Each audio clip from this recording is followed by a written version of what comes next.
Hello friends, welcome back to my channel দাদা study centre. তো বন্ধুরা, আজকের এই ভিডিওটিতে আমার আলোচনার বিষয় হলো সপ্তম শ্রেণীর যে গণিত বিষয়টা আছে, সেই সপ্তম শ্রেণীর গণিত বিষয়ে তোমরা প্রত্যেকে তোমাদের বইয়ে 30 নাম্বার পেজ খুলে নাও। দেখতেই পাচ্ছ এই 30 নাম্বার পেজে আমি তোমাদের 3-এর দাগের অঙ্ক করাবো। 3-এর দাগের অঙ্ক যেটা আছে দেখো, বলেছে নিচের অনুপাতগুলির মিশ্র অনুপাত নির্ণয় করি এবং মিশ্র অনুপাতটি গুরু অনুপাত, লঘু অনুপাত না সাম্যানুপাত তা লিখি।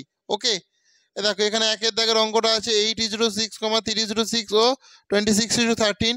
এটা দেখো তোমাদের দেওয়া আছে, তোমরা প্রত্যেকে ভালো করে বোর্ডে লক্ষ্য রাখো। ওকে,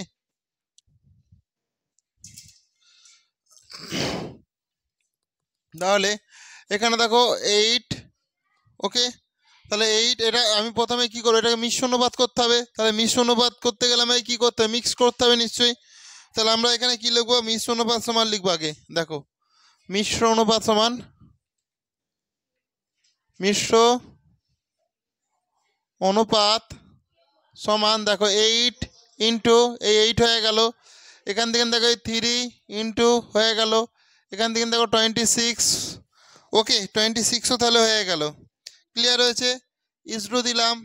এই যে 6 আছে, আমি 6 করব গুণিতক। আচ্ছা, এখানে যে 6 আছে এই 6 করব গুণিতক। এখানে যে 13 আছে 13 করে দিলাম। ক্লিয়ার হয়েছে? এরপর এটাকে আমি দেখো কাটাকুটি করব, বাই আকারেও করতে পারি কিংবা এমনি সরাসরি কেটে দিতে পারি, কিন্তু বাই আকারে করে নেব। ক্লিয়ার হয়েছে? তাহলে 8 ইন্টু 3 ইন্টু 26, এই ইউজ টু থাকার জন্য এটা নিচে চলে যাবে 6 ইন্টু 6 ইন্টু 13 হয়ে গেল। তাহলে 3 দুগুণে 6, 2 4 8, 2 দুগুণে 4, 2 3 6, 13 দুগুণে 26। তাহলে উপরে কি রইলো, 2 দুগুণে কত 4, আর নিচে কত হয়ে গেল 3। তাহলে এটা কি হয়ে যাবে বলো, সমান 4:3। তাহলে উপরে সবার আগে বেশি থাকলে সেটা কি গুরু বলে। তাহলে বড়দেরকে কি গুরু বলি তো। তাহলে সবার আগে কি আছে, বড় আছে, সেই জন্য এটা গুরু অনুপাত। শুনতে পেয়েছো? আর সবার আগে যদি ছোট হতুক তাহলে সেটা কি হতুক, লঘু অনুপাত হতুক। আর দুটোই সমান হলে কি হতুক, তখন সাম্য অনুপাত হতুক। তাহলে সবার আগে বড় আছে মানে কে আছে, গুরু আছে, সেই জন্য এটা কি হবে, গুরু অনুপাত। অতএব এটি গুরু অনুপাত, এটি গুরু অনুপাত। ক্লিয়ার হয়েছে? বুঝতে পেরেছো প্রত্যেকে? তো ঠিক আছে, করে নাও প্রত্যেকে। তোমরা এরপর প্রত্যেকে বিয়ের দিকের অঙ্কটা ভালো করে মন দিয়ে দেখো। তাহলে এখানে দেখো 7/5:3 আছে, কমা 5/7:1 আছে ও 3:16 আছে। তাহলে এখানে দেখো অতএব মিশ্র অনুপাত সমান মিশ্র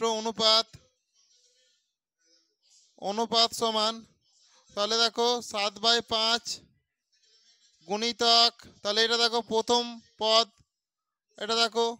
এরপরে দেখো 5/7 গুণিতক, এটা কি, এরপর 3 হবে, ইজটু দাও, তাই তো। এরপর দেখো এইগুলো দেখো ভালো, এখানে 3 যে পড়ে আছে 3 গুণিতক। এখানে দেখো 1/16 মানে 16 আর 1 কত 17। তাহলে এটা আমি কি করবো, 17-র 16 করে দেবো একবারে ডাইরেক্ট। আর গুণিতক দেখো এখানে কি পড়ে রয়েছে 16, সেই জন্য 16 করে দিলাম। সমান দাও, দেখো 7 পুরোটা দেখো 7/5 গুণিতক 5/7 গুণিতক, আর এর নিচে কিছু নেই মানে তো 1, জানো তো। তাহলে দেখো গুণিতক 3 গুণিতক 1, এটা ভালো করে একটু করো। ঠিক আছে, এটা এর মানে হচ্ছে এরকম আছে, এটা তো এরকম আছে। তাহলে এটা আমি এরকম করে দিলাম। দেখো এরপর আমি এখানটা সমান দিলাম, ভালো করে দেখে নাও। এখানে এর নিচে কিছু নেই মানে কি আছে, 1 আছে। তাহলে 3/1 গুণিতক দেখো 17/16 গুণিতক 16/1। ঠিক আছে, বুঝতে পেরেছো? তাহলে এবার সবাই দেখ, এই 16 কেটে দিলাম। আচ্ছা, এই 5 কাটা, এই 7 কাটা। তাহলে দেখো কি পড়ে রইলো দেখো, তাহলে 3/1 বাই আছে মানে ভাগ আছে। আচ্ছা, এখানে তো এটাও কাটা যাবে, এই 3 কেটে যাবে, তাহলে উপরে শুধু 1 রইবে। ওকে, এখানে তো 3/1 রয়ে গেছে, তাহলে 3/1 ভাজিতক ভাজিতক কি হয়েছে দেখো, এটা কি রয়েছে, এটা তো বাই আকারে তুলে দেওয়া মানে ভাগ, তাহলে ভাজিতক কি 3 গুণিতক 17/1 এরকম রয়েছে জিনিসটা, এর মানে সমান দাও। আর এরপরে দেখো আমি এখানটাতে করছি, এটা এখানটাতে করছি, সমান দিচ্ছি দেখো, তাহলে 3/1 এই ভাগটা কি করবো আমি গুণ করব, তাহলে এই একটা উপরে চলে যাবে, এইগুলো নিচে চলে আসবে, 3 গুণিতক 17, তাহলে এই 3 কেটে গেল, তাহলে কি রইলো উপরে 1 আর নিচে কত 17 রইলো, তার মানে কি এটা 1:, আমি 1:17 করতে পারি এটা। তাহলে দেখো আগে কি ছোট নাকি বড়, আগে ছোট আছে, তাহলে আগে ছোট থাকলে কি লঘু, এটা তো গুরু নয়, অতএব অনুপাতটি অতএব হ্যাঁ অনুপাতটি লঘু অনুপাত, লঘু অনুপাত। বুঝতে পেরেছো নাকি পারোনি? না পারলে বলো, আরেকবার আমি বুঝিয়ে দিচ্ছি, তাহলে মন দিয়ে দেখো। ওকে, তাহলে এখানে দেখো 5/7, তারপরে এখানে দেখো 5/3, তারপরে এখানে দেখো 3/, এটা কি নিচে 1 হবে তো, তাহলে 1 করে দিলাম, ইস্টু দিলাম। এরপরে দেখো এই যে 3 আছে, তাহলে 3/1 কিছু নেই মানে, এরপর গুণ চিহ্ন দিলাম, এরপর 16 কে 17, তাহলে 17/16 করে দিলাম, গুণ চিহ্ন দিলাম, এখানে দেখো আমি 16 করে দিলাম। বুঝতে পেরেছো? তাহলে এই যে 16 করে দিলাম, তাহলে দেখো এখানটা 5/7 গুণিতক চিহ্ন, 5/7 গুণিতক চিহ্ন, দেখো 3/1 করে দিলাম, পুরোটা বাই করে দিলাম, তাহলে এখানে 3/1 গুণিতক 17/16 গুণিতক, দেখো এর নিচে কিছু নেই মানে কি আছে 1 আছে, তাহলে 16/1 করে দিলাম। এরপর কাটাকুটি করবো, এটা কি আকারে আছে জানো তো প্রত্যেকে তোমরা, ভাগ আকারে আছো।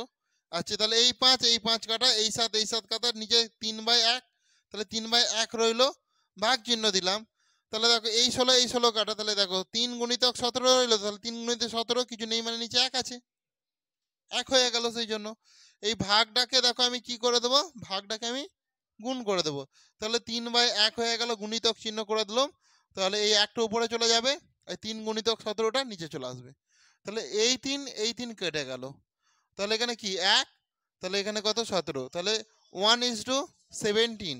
ওকে, অতএব অনুপাতটি লঘু অনুপাত, কারণ আমি কি আগেই বলে দিচ্ছি, আগে ছোট থাকলে সেটা কি হবে লঘু হবে, তাহলে সবার যদি আগে বড় থাকে তাহলে কি গুরু, মানে বড়দেরকে গুরু বলে, তাহলে গুরু অনুপাত বড় থাকলে আগে। আচ্ছা, তারপরে আগে যদি ছোট থাকে তাহলে ছোট আছে মানে লঘু, লঘু মানে কি ছোট, আর যদি দুটোই সমান সমান দুদিকেই থাকে তাহলে সেটা সাম্যানুপাত। বুঝতে পেরেছো? করে নাও প্রত্যেকে।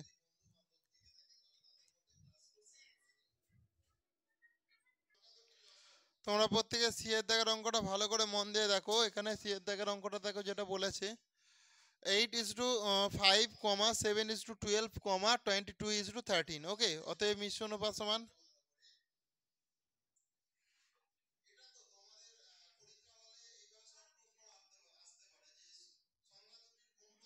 দেখো এখানে যে 8 আছে 8 গুণিতক, এখানে যে 7 আছে 7 গুণিতক, এখানে যে 22 আছে 22 ইসরু দিলাম, এখানে দেখো 5 গুণিতক 12 গুণিতক 13 করে দিলাম আমি।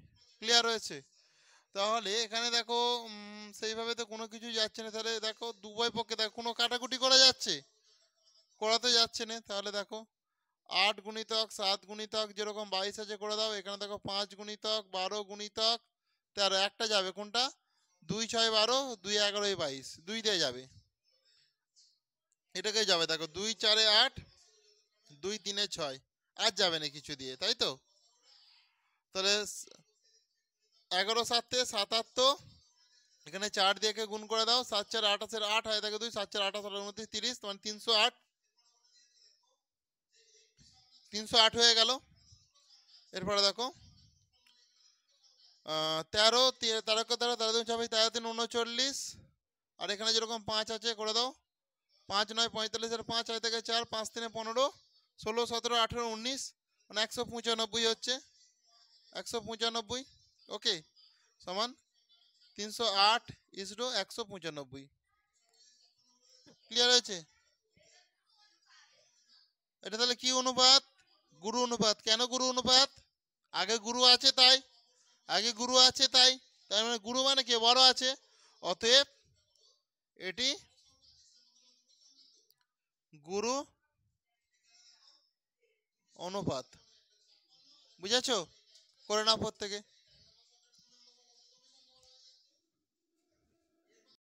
এরপর তোমরা প্রত্যেকে ডি এর দাগের অঙ্কটা ভালো করে মন দিয়ে দেখো। ডি এর দাগের অঙ্কটাতে যেটা বলেছে দেখো, 2/3:5 আছে আর 7/8:2 আছে। তাহলে গুণিতক দেখো, এটা প্রথম, তারপরে দেখো এখানে প্রথমটা দিলাম 7/8, বাই করে দেবো।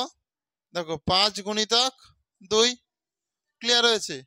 তাহলে দেখো 2 4 কত হবে? 8।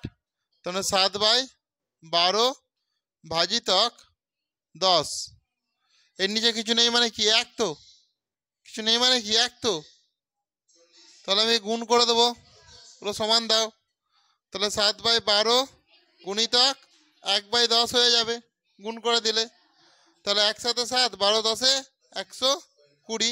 তাহলে 7/120, এটাই তোমাদের উত্তর, সমান 7:120। তাহলে দেখো এখানে আগে কি ছোট আছে, এটা লঘু, অতএব এটি লঘু অনুপাত। অতএব এটি লঘু অনুপাত। ক্লিয়ার আছে? তো বন্ধুরা, আজকের ক্লাসটা তাহলে আমি এখানেই শেষ করলাম। আর ক্লাসটি তোমাদের কেমন লাগলো তোমরা তো প্রত্যেকে কমেন্টে জানিও। আর ক্লাসটি যদি তোমাদের প্রকৃত ভালো লেগে থাকে তাহলে অবশ্যই তোমরা বেশি বেশি পরিমাণে একটু বন্ধু বান্ধবদের মধ্যে শেয়ার করে দিও। তো থ্যাংক ইউ বন্ধুরা, আসছি তাহলে নেক্সট ক্লাস আবার দেখা হবে। প্রত্যেকে ভালো থেকো।